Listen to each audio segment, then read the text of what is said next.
Assalamualaikum warahmatullahi wabarakatuh. Selamat pagi anak-anak. Gimana kabarnya? Sehat ya? Alhamdulillah. Ini lagi musim hujan ya, jaga kondisi. Jangan sering hujan-hujan. Kalau lagi hujan lebih baik berteduh dulu. Karena nanti kalau kalian sakit, kalian nggak bisa ngikutin pelajaran. Kan yang rugi juga kalian juga. Dijaga ya kondisinya ya. Baik, sebelum kita mulai pembelajaran pada pagi hari ini, silahkan ketua kelas dipimpin doanya.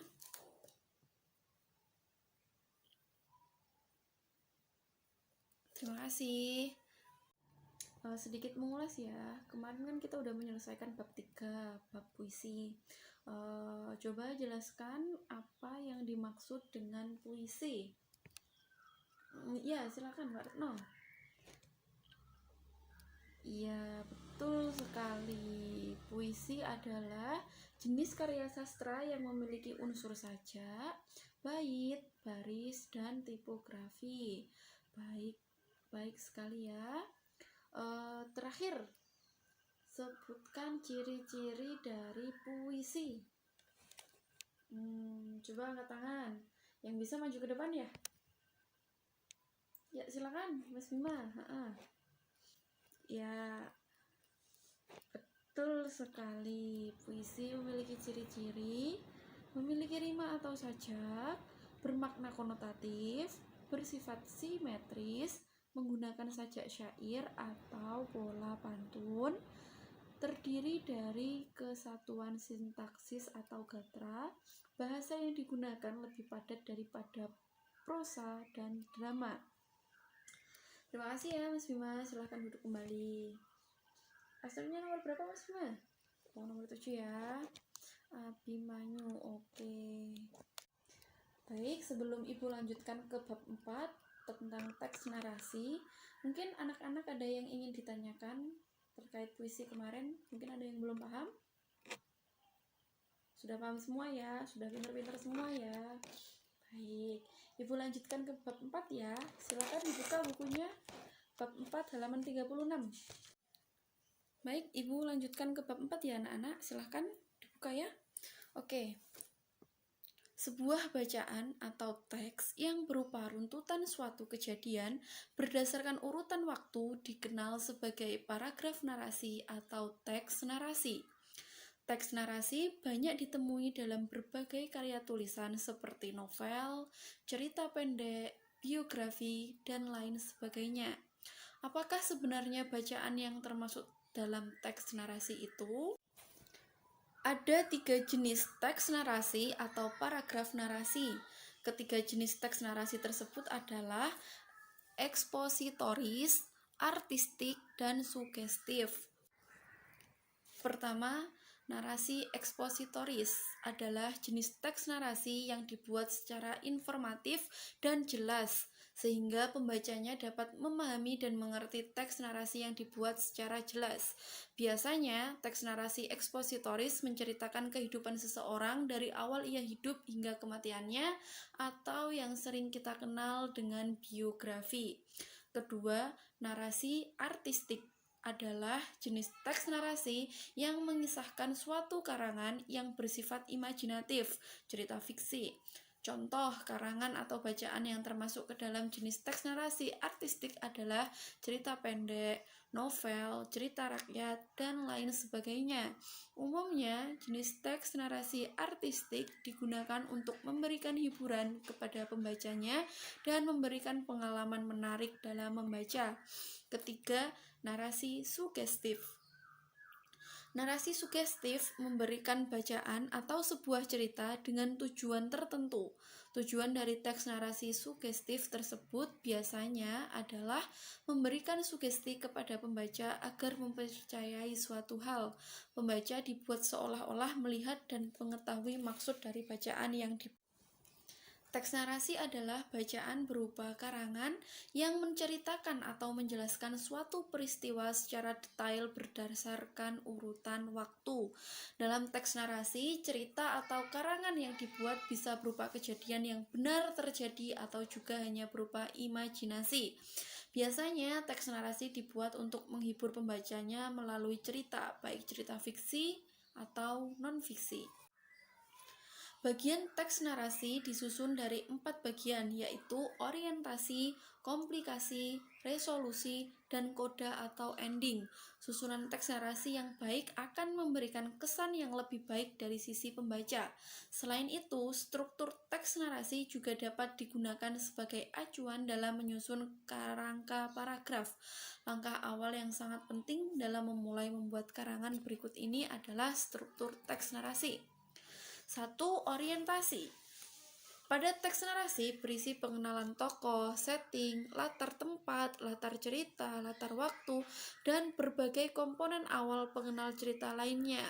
Bagian paragraf-paragraf ini menjadi urutan pertama dalam cerita. Sebagai awal dari cerita perlu disampaikan dengan cara yang sangat menarik. Tujuannya agar pembaca tertarik membaca isi keseluruhan bacaan. Yang kedua yaitu komplikasi. Dalam bacaan, menurut problem atau pokok persoalan yang ada dalam cerita, konflik mulai bermunculan dan jalan cerita akan dimulai pada bagian ini.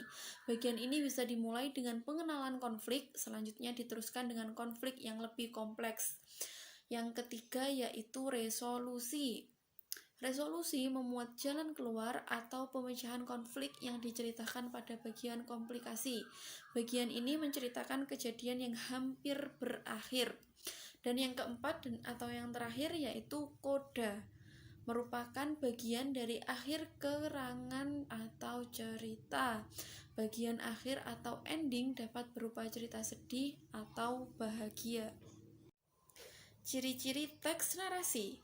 Yang pertama, isi teks atau karangan berisi tentang cerita, kisah, atau peristiwa tertentu. Yang kedua, dibentuk dari beberapa susunan paragraf dengan bahasa naratif. Yang ketiga, memiliki kronologi atau urutan cerita yang jelas. Yang keempat, terdapat suatu peristiwa maupun konflik.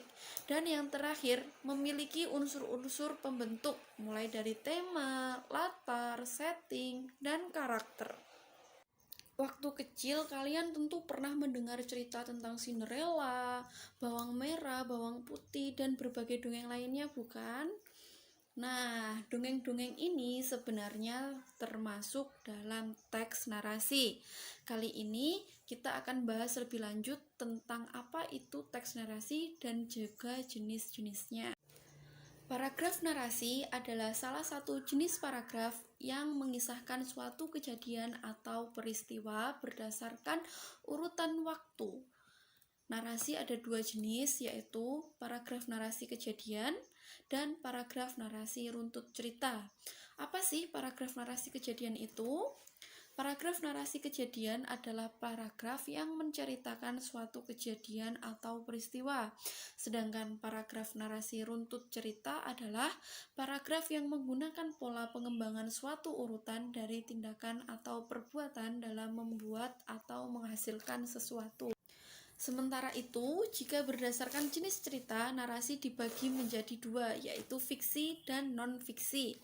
Narasi yang menyampaikan peristiwa yang benar-benar terjadi atau yang biasa disebut sebagai cerita non-fiksi. Misalnya, cerita perjuangan pahlawan, riwayat, laporan perjalanan, biografi, dan autobiografi. Yang kedua, narasi yang bercerita sesuatu tentang sesuatu yang tidak nyata, hasil rekaan, khayalan, atau imajinasi pengarang. Contoh jenis karangan ini adalah roman, cerpen, hikayat, dongeng, dan novel. Jenis karangan narasi ini disebut karangan narasi sugestif. Narasi sugestif selalu melibatkan daya khayal atau imajinasi karena sasaran yang ingin dicapai yaitu kesan terhadap peristiwa. Itu tadi ya bab 4 mengenai teks narasi. Silakan anak-anak kalau ingin bertanya silahkan ditanyakan. Mungkin ada yang belum paham, ada yang kurang jelas. Silahkan ditanyakan. Sebenarnya kenapa sih kita belajar tentang dongeng ini? Padahal kan kita udah SMA ya, udah termasuk gede dong. Kenapa kita belajar dongeng? Nah, pertama kalian ini nanti kan juga jadi calon orang tua ya. Jadi nanti kalau kalian belajar dongeng, kalian bisa mendongeng untuk anak kalian. Kan dalam dongeng ini banyak ya cerita moralnya, banyak yang bisa diambil dari dongeng ini gitu ya. Dan juga kalian juga bisa mengimplementasikan di kehidupan kalian sehari-hari. Misal kalian punya adik atau punya tetangga, bisa nih didongengin. Biar apa? Biar mereka itu dapat pembelajaran moral sekaligus juga hiburan. Begitu ya anak-anak.